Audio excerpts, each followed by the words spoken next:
good, guys? It is Sam here, and today I have a treat for you. It is not ice cream. However, I did just have some ice cream. What I wanted to go over was a few things. So I wanted to go over the thought process, and the analysis I do for my investments, and level up the analysis so that I can get a good understanding of what's happening. So this is what I do for investments. And then within that, we have two different time periods to take a look at. We have the initial time period, and then we have after a refinance. And then we have two different streams of cash flow. The refinance cash flow, and then the monthly cash flow. And we're going to talk about that, all of that, and show you exactly what's going on. So with that being said, if this is your first time here, what's good? My name is Sam, and if anybody is returning, it's good to freaking see you. Don't forget to press that thumbs up button. Now, with that being said, let's get in the video. Okay, so I have peanut butter in my tooth. We're going to start with the deal itself, and I know I'm friends with this gentleman who is 84 and has this mortgage. So he sold a property to somebody. And what is that in my tooth? It's definitely not fucking. Apologize. He sold a property to somebody, and they stopped paying him. So he has a mortgage. He's acting like a bank. He's like, "Yo, Sam, bro." This is how he talks. He's 84. He's like, "Yo, Sam, bro." He doesn't really talk like that. "You can buy this for 30 cents on the dollar." What? 30% on the dollar? You said? That's how I responded, and. He's like, "Yeah, and you can pay me at the end." At the end of what, you say? "Well, the initial period where you rehab, blah, blah, blah, blah, blah." And I was like, "Oh, okay. I don't know what the fuck I'm doing." So actually, I was like developing the plan as it went along, and in terms of coming up with this. But he proposed the idea. He was like, "Hey, why don't you buy this from me and you foreclose?" Because he doesn't have the resources to do that.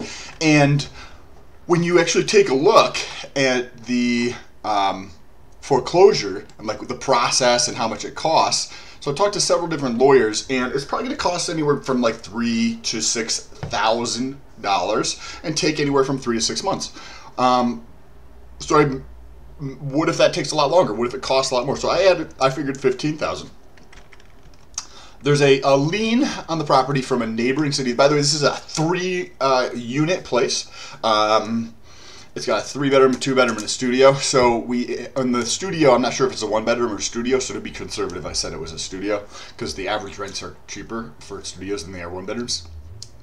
There's a city lien on this from the neighboring city that I don't actually have to pay for, because there was fine print or whatever in there that basically says this doesn't have to be paid back after 10 years if you haven't sold the property. The loan, I had called the city and they were like, "Oh yeah, this is for a reconstruction loan for like low income housing or something, where the low earners or whatever, not housing, low earners, they can get this money for free basically, and if they sell the property in the next 10 years, then they have to pay it back. If it's after 10 years, then it doesn't have to be paid back." So I don't have to pay that lien. The one I do have to pay, and it doesn't matter if my grandmother's dying and needs chemotherapy, is taxes. Anybody who been around for a while knows about those things. And then lastly, there's a utility lien, and that's for $3,500. She wasn't paying her utilities as well as paying him. So what it actually comes out to is in bankruptcy law, there's like a waterfall type of effect where you have taxes are first, right? And this is a perfect example. Taxes are first, so that all that gets paid, and then a portion of this gets paid, and then the money runs out. So anybody down here doesn't receive anything. So the $3,500 utility lien is in a subordinated place relative to the mortgage, meaning I don't have to pay that either. So we're going to get into the cash flow in that first period, or like what's happening during that first period, and then we're going to talk about the cash flow at the financing. And we're going to take some detours to cover some of this stuff. So what happens initially? Well, I'm going to have to get a loan for $90,000 to pay the taxes, right? And I figured I'd put down 5%. That would be $4,500. You can see here as a down payment. And why don't I have any closing costs? Because there's loans out there where I can get no closing, you know, you just pay a higher interest rate. So I figured 4.5% for the interest rate when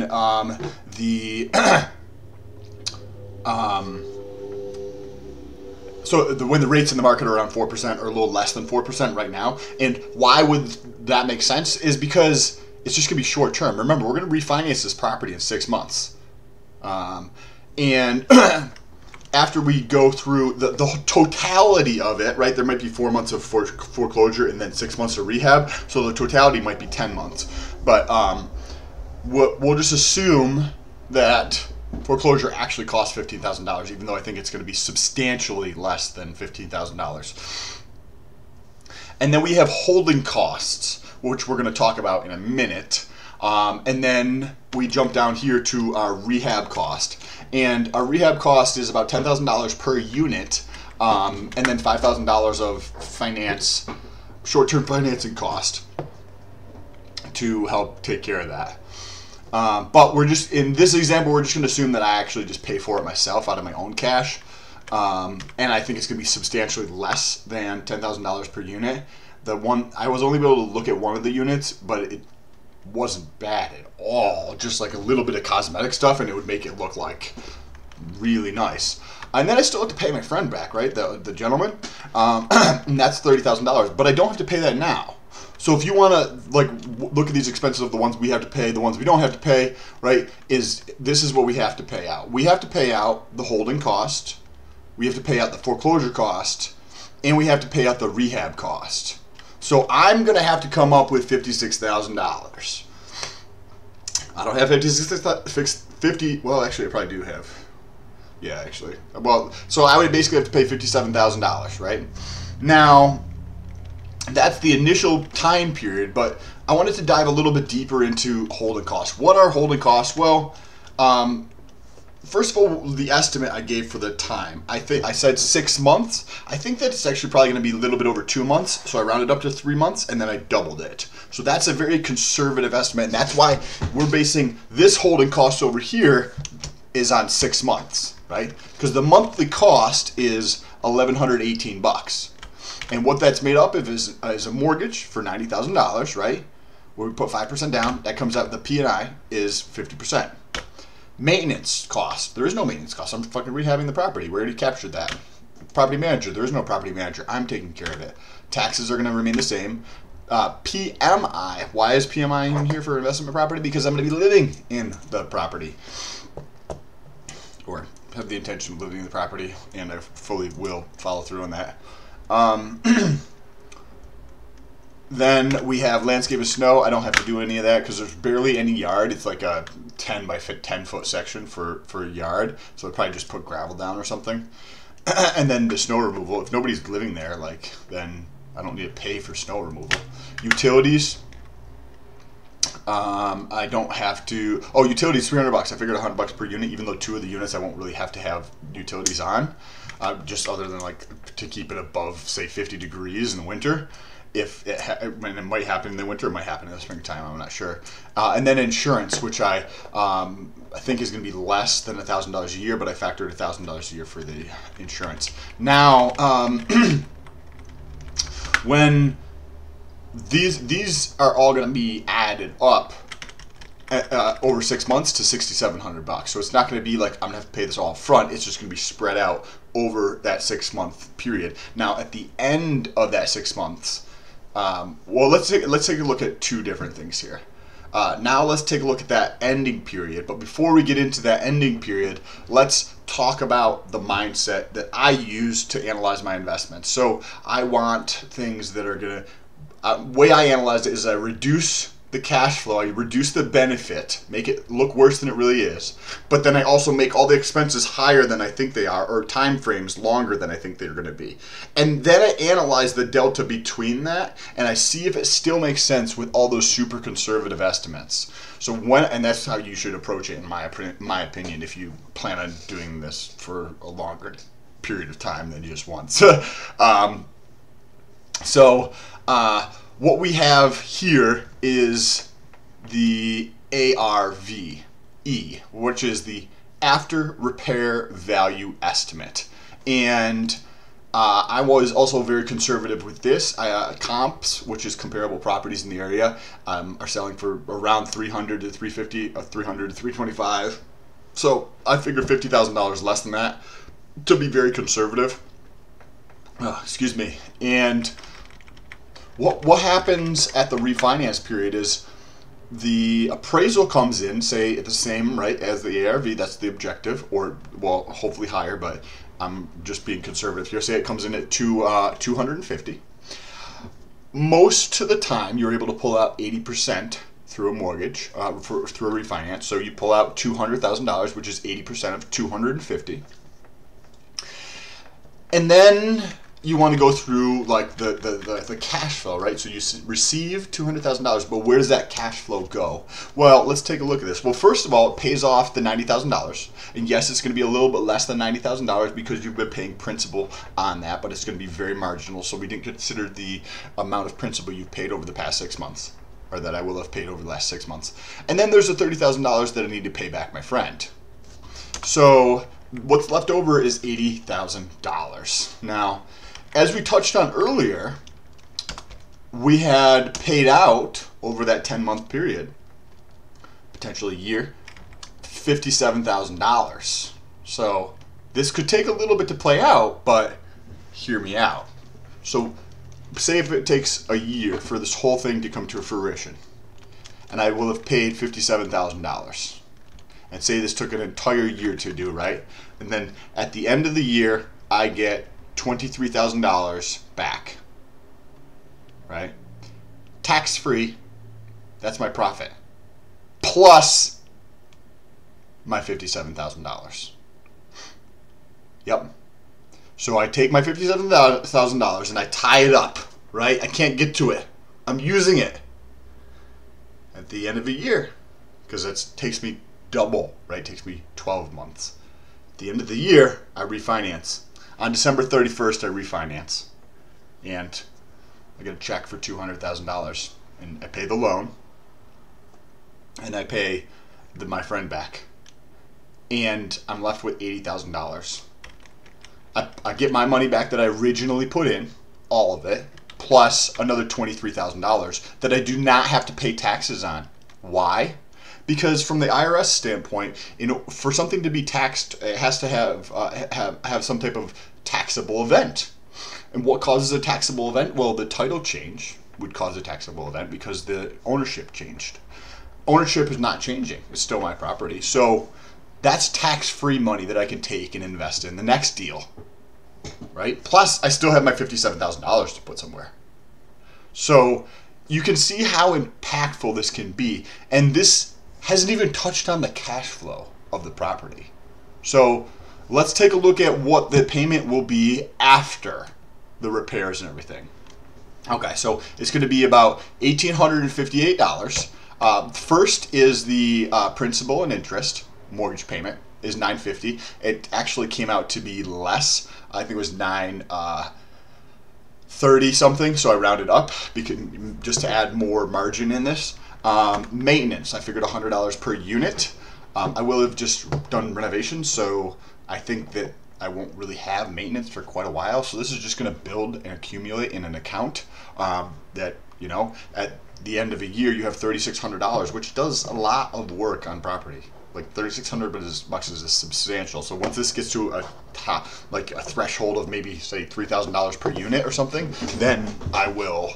Because that would basically probably cover most of a roof, if not a whole roof. So that way I can, I'll just let that sit there. And then once it goes above 9,000, then I'll start taking some out. Anyways, the property management, I figured $75 for per unit, but the two property managers I talked to, I think I can get this for even less than $225 per month. Taxes aren't going to change. I'm not going to have to pay PMI because I'm only have 80% of the value out, right? It's appraised at $250. I only have a loan for $200. So basically I put down 20%. So this goes away. Landscaping and snow removal, I'm going to have to pay for that now. right? So I figured $600 a year for like snow removal, but I'm not going to do anything. You know, it's just all going to be driveway basically. Utilities. Why I have $20 here versus 300. I don't have to pay utilities anymore. They're individually metered. I don't have to pay them. So maybe I have to pay for a common light, and that's where it's actually united. It has 4 hookups or whatever, so I could potentially get it converted to a 4 unit. I'm not factoring any of that in here at all. But maybe there's a common light I have to pay for, like in some forward area out by the street, or the house light or something that's in the exterior. And then the insurance I just kept the same. So the payment right down here in red is about $1,850, right? So now let's go through the rent side over here. And for the rent, what we do is we take, and I just actually tested this out, but what you do is, what I like to do is I make the rents worse than they actually are. So if you come up here, we look at average rent. So a site like Rentometer, I think apartments.com does this too. You can look at average rents in an area. So you just punch in the address, you put in like a 2-bedroom, 3-bedroom, 4-bedroom, whatever you want to look at, and it'll tell you the average rents in in that area. So or you can just do it yourself by going to Craigslist every day and taking a look at like what apartments are renting for, you know, based on like what the listings are coming out at, or do that on Zillow. So these numbers, if I rented them all out at the average, I'm not above average or anything, and I got $3,420. So what I mentioned, right? I like to bring the cash flow down just to be conservative while I bring the expenses up. So I took a discount on this of 20%. So that's what this 0.8 is. I took the gross amount and I took off almost over $700, or a little less than $700. It looks like, in terms of cash flow. I think I can get a lot higher in rents, basically, is what I'm saying. But just in case, we'll just say it's 700. Okay, because that would basically cover. You could have 2 units rented out and 1 vacancy, you know, and you'd still be fine. But then we just went over all the expenses, so we know what's in here. Now, let's just take a look at the cash flow. The cash flow is stupid high every month. $900. $875. I'll take another $875. On an annualized basis, that's $10,500. Unless you're making more than $100,000 a year, that's way more than a 10% raise for you. And there's if you know what you're doing, there's a very high probability that you're not going to pay taxes on any of that money. We're not going to touch on that in this video, but you probably wouldn't pay taxes on any of that money at all. So if you enjoyed this type of analysis, make sure you press that thumbs up button. And before you go, just think of somebody else who might enjoy this. Somebody else who always talks about real estate. Somebody else who is interested in getting real estate. And share this video with them. It really helps out the channel, and hopefully it provides value to them. If you want to leave a detailed comment, I do answer comments at the end of some videos, so make sure you leave a thoughtful comment down below, and use the hashtag STOLT at the end. And actually, let's go over and answer some YouTube comments right now. So if you want your comment read, at the beginning of your comment, use hashtag STOLT first, and then what we'll do is we'll go through and we will take a look and answer those. Okay, so I don't see anybody who's used that hashtag, at least in this top section here. So let's just come down and grab this person. This is a longer one. So this is in regards to a posing video I do on my physique. I do a bunch of fitness stuff. I know how it feels like when you're finished with a killer workout and your endorphins are buzzing. You do feel like a god. Remember to stay humble. Take care and have a good one. Love ya. No homo, bro. Well, thank you, Damon XBO. Yes, I agree 100%. One of the things that I actually think is a strength of mine is my ability to be honest with myself and have a tremendous amount of humility. So the nature in the video might come across as different, but that's something that I take personal consideration into often, very often, to make sure that I'm bringing in a shitload of humility to really make sure I can understand and provide value. So let's take a look at another one down here. And This comment here from Star Trek Theory. What's good? Thank you for the comment, brother. Warren looks good in a skirt. I don't know if I should read the rest of this comment. Or am I seeing her in her t-shirt and undies? Okay, that's probably not an appropriate comment to go through and read. Don't leave comments like that if you use that hashtag. Appreciate you guys, and give me a thumbs up for that last comment. I had no idea that I was going to be reading that comment. Peace.